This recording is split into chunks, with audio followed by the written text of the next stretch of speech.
ನಮಸ್ಕಾರ, ನಾನು ಓಂ ಪ್ರಕಾಶ್ ನಾಯಕ್. ಮಸ್ತ್ ನ್ಯೂಸ್ಗೆ ನಿಮಗೆಲ್ಲ ಸ್ವಾಗತ.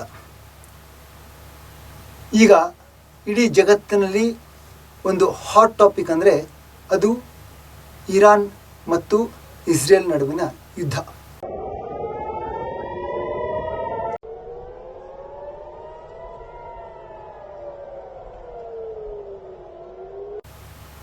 ಹೌದು, ಇಷ್ಟು ದಿನ ರಷ್ಯಾ ಮತ್ತು ಉಕ್ರೇನ್ ನಡುವಿನ ಒಂದು ಯುದ್ಧ ಅತಿ ಹೆಚ್ಚು ಚರ್ಚೆ ಒಳಗಾಗಿತ್ತು.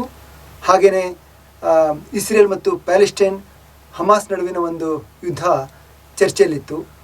ಆದರೆ ಈಗ 2 ದಿನಗಳ ಹಿಂದೆ ಏನು ಇಸ್ರೇಲ್ ಇರಾನ್ನ ಮೇಲೆ ದಾಳಿ ಮಾಡಿ, ಅದರ ಪರಮಾಣು ಸ್ಥಾವರದ ಮೇಲೆ ದಾಳಿ ಮಾಡಿ ಹಲವಾರು ವಿಜ್ಞಾನಿಗಳನ್ನು ಕೊಂದು ಮತ್ತು ಹಲವಾರು ಇರಾನಿನ ಜನರಲ್ಗಳನ್ನು ಕೊಂದ ಮೇಲೆ ಏನು ಒಂದು ಯುದ್ಧದ ವಾತಾವರಣ ನಿರ್ಮಾಣ ಆಯಿತು. ಮತ್ತು ಈ ಇಸ್ರೇಲ್ ದಾಳಿಗೆ ಇರಾನ್ ಯಾವ ರೀತಿ ನಿನ್ನೆ ರಾತ್ರಿ ಪ್ರತಿಕ್ರಿಯಿಸಿತು ಅನ್ನೋದು ಈಗ ಇಡೀ ಜಗತ್ತನ್ನು ಬೆಚ್ಚಿ ಬೀಳಿಸಿದೆ. ಯಾಕೆಂದರೆ ಈ ಇಸ್ರೇಲ್ ಇರಾನ್ ಮೇಲೆ ದಾಳಿ ಮಾಡಿ ಏನು ಹಾನಿ ಮಾಡಿದ್ರು ಅದರ 2ರಷ್ಟು ಹಾನಿ ಈಗ ಇರಾನ್ ಇಸ್ರೇಲ್ ಮೇಲೆ ದಾಳಿ ಮಾಡಿದೆ. ನಿನ್ನೆ ರಾತ್ರಿ ಅದು ಬರೋಬ್ಬರಿ 400ರಷ್ಟು ಹೈಪರ್ಸಾನಿಕ್ ಮಿಸೈಲ್ಗಳನ್ನ ಅದು ಇಸ್ರೇಲ್ ಮೇಲೆ ಬಿಟ್ಟಿದೆ. ಅದು ಇಡೀ ಇಸ್ರೇಲ್ನ ಏನು ರಾಜಧಾನಿ ಟೆಲ್ ಅವೀವ್ ಇದೆ, ಆ ಟೆಲ್ ಅವೀವ್ನ ಅಲ್ಲಾಡಿಸ್ಬಿಟ್ಟಿದೆ. ಇಡೀ ಟೆಲ್ ಅವೀವ್ ಧೂಳು. ಆಮೇಲೆ ಆ ಒಂದು ಭಯಾನಕ ಒಂದು ವಿಡಿಯೋ ನೋಡಿದರೆ ನಿಮಗೆ ಗೊತ್ತಾಗುತ್ತೆ ಅಲ್ಲಿ ಎಷ್ಟು ಮಟ್ಟಿಗೆ ಒಂದು ಬೆಂಕಿಯ ರೌದ್ರ ನರ್ತನ ಮತ್ತು ಅಲ್ಲಿ ಆ ಕಟ್ಟಡಗಳು ನಾಮಾವಶೇಷವಾಗಿದ್ದಾವೆ, ಯಾವ ರೀತಿ ಇಸ್ರೇಲ್ ಜರ್ಜರಿತ ಹೋಗಿದೆ ಅನ್ನೋದು ಗೊತ್ತಾಗುತ್ತೆ.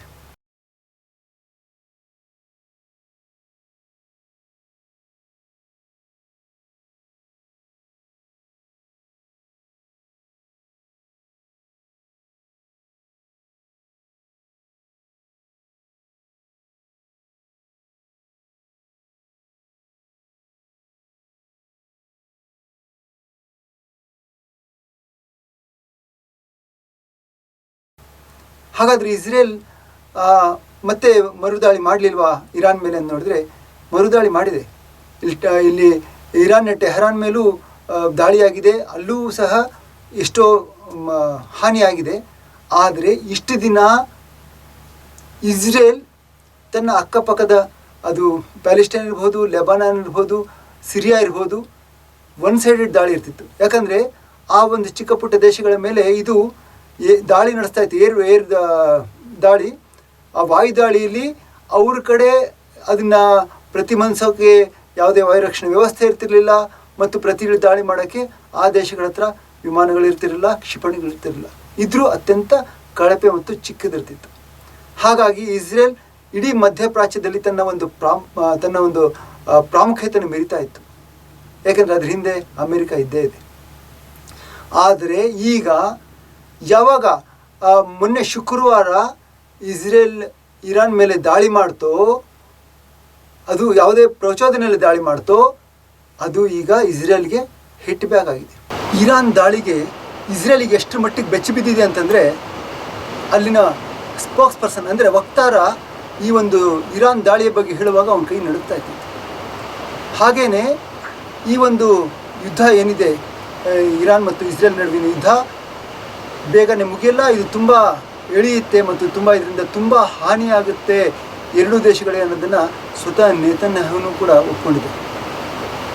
ಇಸ್ರೇಲ್ನ ಅಧ್ಯಕ್ಷ ನೆತನ್ಯಾಹು ಈಗ ಇರಾನ್ ದಾಳಿಗೆ ಎಷ್ಟು ಮಟ್ಟಿಗೆ ಬೆಚ್ಚಿ ಬಿದ್ದಿದ್ದಾರೆ ಅಂದರೆ ಅವರು ಇರಾನ್ ಅಂದರೆ ಇಸ್ರೇಲಿಂದ ಪಲಾಯನ ಮಾಡಿ ಪಕ್ಕದ ಗ್ರೀಸ್ ದೇಶದಲ್ಲಿ ಆಶ್ರಯ ತಗೊಂಡಿದ್ದಾರೆ, ಅಂದರೆ ಅಲ್ಲಿ ಹೋಗಿ ಬಚ್ಚಿಟ್ಕೊಂಡಿದ್ದಾರೆ ಅಂತ ಕೆಲವೊಂದು ಸುದ್ದಿ ಸಂಸ್ಥೆಗಳು ವರದಿ ಮಾಡಿವೆ. ಅಂದರೆ ನೆತನ್ಯಾಹು ಬೆಂಜಮಿನ್ ನೆತನ್ಯಾಹು ಏನಿದ್ದಾರೆ ಇಸ್ರೇಲ್ ಅಧ್ಯಕ್ಷ, ಅವರು ಒಂದು ವಿಮಾನದಲ್ಲಿ 2 ಬೆಂಗಾಲ್ ವಿಮಾನಗಳೊಂದಿಗೆ ಗ್ರೀಸ್ಗೆ ಪಲಾಯನ ಮಾಡಿದ್ದಾರೆ ಮತ್ತು ಅಲ್ಲಿ ಬಚ್ಚಿಟ್ಕೊಂಡಿದ್ದಾರೆ ಅಂತ ಅನ್ನೋ ಒಂದು ಸುದ್ದಿ ಈಗ ಎಲ್ಲ ಕಡೆ ವೈರಲ್ ಆಗಿದೆ. ಹಾಗಾದರೆ ಇರಾನ್ ಇಸ್ರೇಲ್ಗೆ ಅಷ್ಟೊಂದು ಟಕ್ಕರ್ ಕೊಡೋಕ್ಕೆ ಸಾಧ್ಯನಾ? ಇರಾನ್ ಮಿಲಿಟ್ರಿ ಎಷ್ಟು, ಇಸ್ರೇಲ್ ಮಿಲಿಟ್ರಿ ಎಷ್ಟು? ಈ ಒಂದು ವಿಷಯನ ನಾವು ನೋಡೋದಾದರೆ ಇಸ್ರೇಲ್ ಇರಾನ್ಗಿಂತ ವಾಯುಪಡೆಯಲ್ಲಿ ಸ್ವಲ್ಪ ಮಟ್ಟಿಗೆ ಸ್ಟ್ರಾಂಗ್ ಆಗಿದ್ದರು.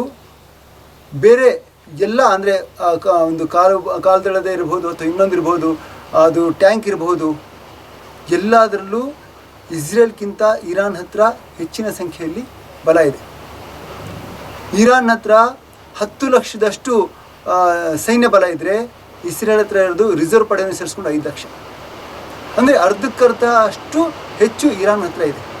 ಆದರೆ ಮೊಸಾದ್ ಅನ್ನೋ ಒಂದು ಗೂಢಚಾರಿ ಪಡೆ ಏನಿದೆ ಇಸ್ರೇಲ್ದು, ಅದು ಇಡೀ ಜಗತ್ತಿನಲ್ಲೇ ಅತ್ಯಂತ ಅಡ್ವಾನ್ಸ್ ಆಗಿರೋ ಒಂದು ಗೂಢಚಾರಿ ಪಡೆ ಆಗಿರೋದ್ರಿಂದ ಇರಾನ್ಗೆ ಆ ಒಂದು ವಿಭಾಗದಲ್ಲಿ ಇಸ್ರೇಲ್ನ ಮಣಿಸೋದು ತುಂಬ ಕಷ್ಟ. ಯಾಕೆಂದರೆ ಮೊಸಾದ್ ಮಾಡುವಂಥ ತಂತ್ರಗಾರಿಕೆ ಮತ್ತು ಅದು ಮಾಡುವಂಥ ದಾಳಿ ಎಂಥವ್ರನ್ನ ಬೆಚ್ಚಿಗೊಳಿಸುತ್ತೆ. ಹಾಗಾಗಿನೇ ಮೊಸಾದ್ ಅಮೇರಿಕದ CIA ಕೂಡ ಬೀಟ್ ಮಾಡಿ ಇಡೀ ಜಗತ್ತಿನಲ್ಲಿ ನಂಬರ್ 1 ಗೂಢಚಾರಿ ಪಡೆ ಅನ್ನೋ ಒಂದು ಹೆಸರು ತೊಗೊಂಡಿದೆ. ಆದರೆ ಈಗ ಸದ್ಯಕ್ಕೆ ಈ ಒಂದು ಯುದ್ಧ ಶುರು ಆಗಿರೋಂಥ ನಿಜ. ಇದು ಎಲ್ಲಿಗೆ ಹೋಗಿ ತಲುಪುತ್ತೆ?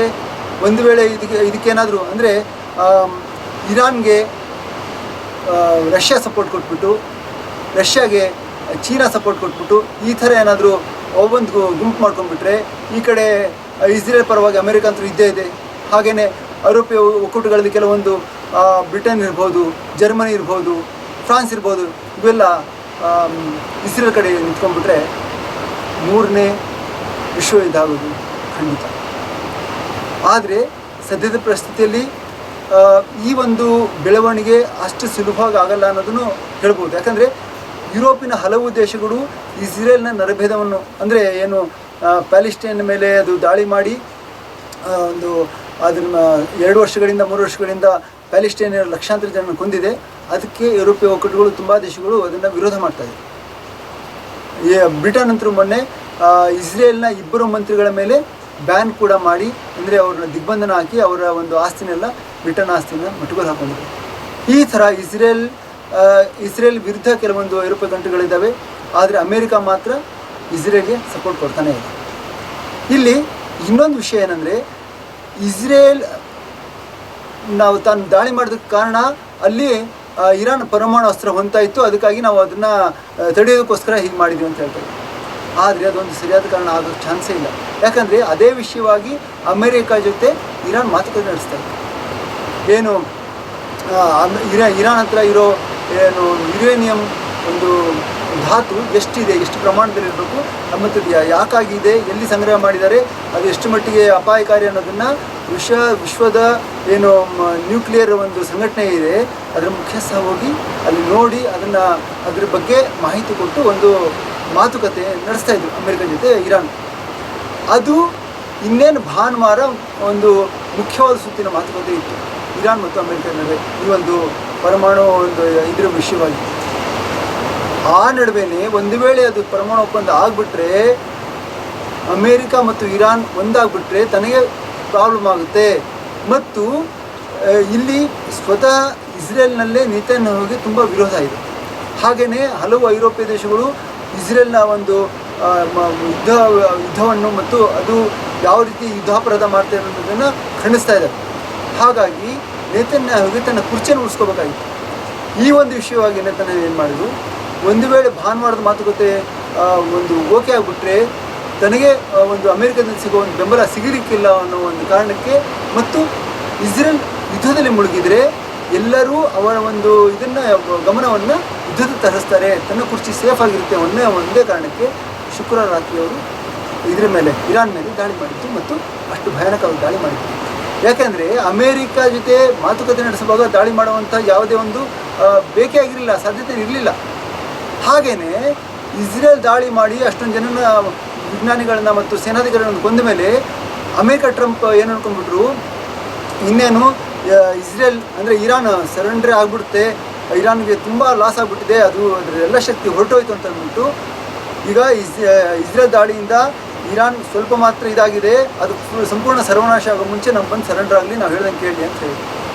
ಆದರೆ ಯಾವಾಗ ಶನಿವಾರ ರಾತ್ರಿ ಇರಾನ್ ಏನು ಮರುದಾಳಿ ಮಾಡ್ತು ಇಸ್ರೇಲ್ ಮೇಲೆ, ಟೆಲ್ ಅವೀವ್ ಮೇಲೆ ಏನು ಭಯಾನಕವಾದ ಒಂದು ಮಿಸೈಲ್ ದಾಳಿಗಳನ್ನು ಮಾಡ್ತು, ಇಡೀ ಟೆಲ್ ಅವೀವ್ ಇಸ್ರೇಲ್ನ ಒಂದು ನಗರ ಹೊತ್ತುರಿತು. ಆಗ ಅಮೇರಿಕಾದ ಟ್ರಂಪ್ ಶಾಕ್ ಆಗ್ಬಿಟ್ಟು. ಹಾಗಾಗಿ ಅವರು ಏನು ಮಾಡಿದ್ರು, ಇಮ್ಮಿಡಿಯೇಟು ಕ್ರೌನ್ ಸುಲ್ತಾನ್ ಯಾರು ಸೌದಿ ಅರೇಬಿಯಾ ಕಿಂಗ್ಗೆ ಹೋಗಿ ದಯವಿಟ್ಟು ಯುದ್ಧ ನಿಲ್ಲಿಸಿ, ಈ ಮಾತು ಕೇಳ್ತಾರೆ, ಯುದ್ಧ ನಿಲ್ಲಿಸಿ. ಆದರೆ ಯುದ್ಧ ನಿಲ್ಲಿಸೋಕ್ಕೆ ಶುರು ಮಾಡಿದ್ದು ಇಲ್ಲಿ ಯಾರು? ಇಸ್ರೇಲ್ ಯುದ್ಧ ನಿಲ್ಲಿಸಬೇಕು ಹೊರತು, ಅಥವಾ ಇಸ್ರೇಲ್ ತಾನು ಮಾಡಿ ತಪ್ಪನ್ನು ಒಪ್ಕೋಬೇಕು ಹೊರತು ಇರಾನ್ ಯುದ್ಧ ನಿಲ್ಲಿಸೋದಿಲ್ಲ. ಯಾಕಂದರೆ ಇರಾನಲ್ಲಿ ಅದು ತನ್ನ ಮೇಲಾದ ದಾಳಿಗೆ ಒಂದು ಪ್ರತಿದಾಳಿ, ಅಂದರೆ ಅದು ಒಂದು ಅದರ ಒಂದು ಉತ್ತರ ಕೊಡ್ತಾ ಇದೆ ಹೊರತು ಅದಾಗಿ ಯುದ್ಧ ಶುರು ಮಾಡಿ. ಈ ಒಂದು ವಿಷಯವನ್ನು ನಾವು ನೋಡೋದಾದರೆ ಇಲ್ಲಿ ಇಸ್ರೇಲ್ ಮತ್ತೆ ಯುದ್ಧಾಪರಾಧ ಮಾಡ್ತಾ ಇದೆ. ಅದು ಪ್ಯಾಲೆಸ್ಟೈನ್ ಮೇಲೆ ಏನು ಸೆಪ್ಟೆಂಬರ್ 7, 2022ರಲ್ಲಿ 23ರಲ್ಲಿ ಸೆಪ್ಟೆಂಬರ್ 7ಕ್ಕೆ ಏನೋ ಇದಾಗಿತ್ತು, ಅಂದರೆ ದಾಳಿ ಮಾಡಿ ಅವಾಗ 2,000 ಜನರಷ್ಟು 200 ಜನರನ್ನು ಹೊತ್ತೊಯ್ದಿದ್ರು, 2,000 ಬಂದಿದ್ದರು ಹಮಾಸ್ ಉಗ್ರರು. ಅದಕ್ಕೆ ಪ್ರತಿದಾಳಿಯಾಗಿ ನಾವು ಇದು ಮಾಡ್ತಿದ್ದೀವಿ, ಅದನ್ನು ಉತ್ತರ ಕೊಡ್ತಿದ್ದೀವಿ ಅಂತ 2 ವರ್ಷದಿಂದ ಬಾಂಬ್ ಹಾಕ್ತಾನೇ ಇದೆ. ಎಷ್ಟು ಸಾಮಾನ್ಯ ನಾಗರಿಕರು ಸತ್ತೋಗಿದ್ದಾರೆ ಅಂದರೆ ಲಕ್ಷಾಂತರ ಜನ ಸತ್ತೋಗಿದ್ದಾರೆ. ಆ ಒಂದು ಲೆಕ್ಕದಲ್ಲಿ ಈ ಒಂದು ಇರಾನ್ ತನ್ನ ಮೇಲಾದ ದಾಳಿಗೆ ನಾವು ಮರು ಉತ್ತರ ಕೊಡ್ತೀವಿ ಅಂತ ಹೇಳ್ಬಿಟ್ಟು ಏನಾದರೂ ದಾಳಿ ನಡೆಸೋಕೆ ಸ್ಟಾರ್ಟ್ ಮಾಡಿದರೆ ವರ್ಷಾಂಗಟ್ಟಲೆ ದಾಳಿ ನಡೆಸಬೇಕಾಗುತ್ತೆ. ಆ ದಾಳಿಗೂ ಮತ್ತು ಈ ದಾಳಿಗೂ ಯಾವುದೇ ಒಂದು ವ್ಯತ್ಯಾಸ ಇಲ್ಲ. ಎರಡೂ ಅಂದರೆ ವ್ಯತ್ಯಾಸ ಇಲ್ಲ ಅನ್ನೋದಂದರೆ, ಆ ಒಂದು ಇಸ್ರೇಲ್ ಮೇಲೆ ಏನು ಹಮಾಸ್ ದಾಳಿ ಮಾಡಿತ್ತು ಅದು ಉಗ್ರ ದಾಳಿ ಅನ್ನೋದಾದರೆ, ಈ ಇರಾನ್ ಮೇಲೆ ಏನು ಇಸ್ರೇಲ್ ದಾಳಿ ಮಾಡಿದೆ ಅದು ಸಹ ಒಂದು ಉಗ್ರ ದಾಳಿ.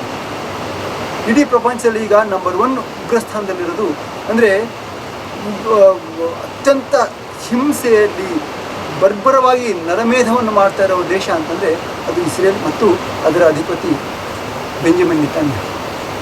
ಅದಕ್ಕೆ ಸಾಥ್ ಕೊಡ್ತಾ ಇರೋ ಅಮೇರಿಕಾ, ಟ್ರಂಪ್ ಇದ್ದಾರೆ, ಅವರು ಸೆಕೆಂಡ್ ಆ ಲಿಸ್ಟಲ್ಲಿ ಬರ್ತಾರೆ. ಅಂದರೆ ಬರ್ಬರವಾಗಿ ನರಹತ್ಯೆಯನ್ನು ಮಾಡೋದಕ್ಕೆ ಬೆಂಬಲ ಕೊಡ್ತಾ ಇರೋ ಒಂದು ದೇಶ ಅಮೇರಿಕಾ. ಹಾಗಾಗಿ ಏನು ಸೆಕೆಂಡ್ ವರ್ಲ್ಡ್ ವಾರ್ ಆದಮೇಲೆ, ಸೆಕೆಂಡ್ ವರ್ಲ್ಡ್ ವಾರಲ್ಲಿ ಏನು ಹಿಟ್ಲರ್ ಸತ್ತೋದ್ಮೇಲೆ ಆ ಸ್ಥಾನವನ್ನು ಯಾರು ಅಂದರೆ ಮತ್ತೆ ಯಾರು ಅಷ್ಟು ಕೂರಿಗಳು ಬರಲಿಲ್ಲ ಅಂತ ನೆಮ್ಮದಿಯಾಗಿದ್ದವರಿಗೆ, ಈ ಜಗತ್ತಿಗೆ ಈಗ ಬೆಂಜಮಿನ್ ನೆತನ್ಯಾಹು ಹಿಟ್ಲರ್ನ ಜಾಗ ತಗೊಳ್ತಾ ಇದ್ದಾನೆ ಅನ್ನೋದನ್ನು ಸ್ಪಷ್ಟವಾಗಿ ನೋಡ್ತಾ ಇದ್ದಾರೆ. ಹಾಗಾಗಿ ಇಲ್ಲಿ ಇರಾನ್ ಪರಮಾಣು ಅಸ್ತ್ರ ಹೊಂದುತ್ತೋ ಇಲ್ವೋ ಅನ್ನೋ ಸೆಕೆಂಡ್ರಿ, ಹೊಂದಿದ ಮೇಲೆ ಅದೇನು ಮಾಡುತ್ತೋ ಅಂತ ಅನ್ನೋ ಸೆಕೆಂಡ್ರಿ. ಆದರೆ ಇದುವರೆಗೂ ಇರಾನ್ ನಾವು ದಶಕಗಳಿಂದ ನೋಡಿದರೆ ಅದು ನೆರೆಹೊರೆಯ ಮೇಲೆ ಯಾವುದೇ ಹೊತ್ತು ದಾಳಿ ಮಾಡಿಲ್ಲ.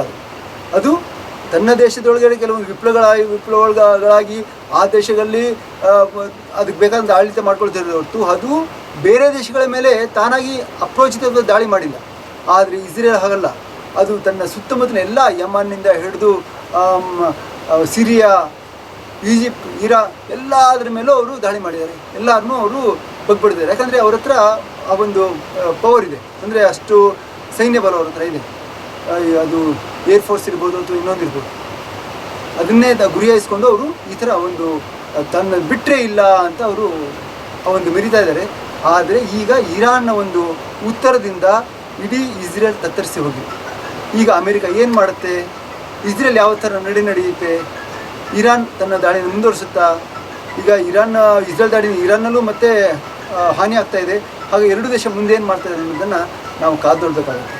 ಅಲ್ಲಿವರೆಗೂ ನಮಸ್ಕಾರ.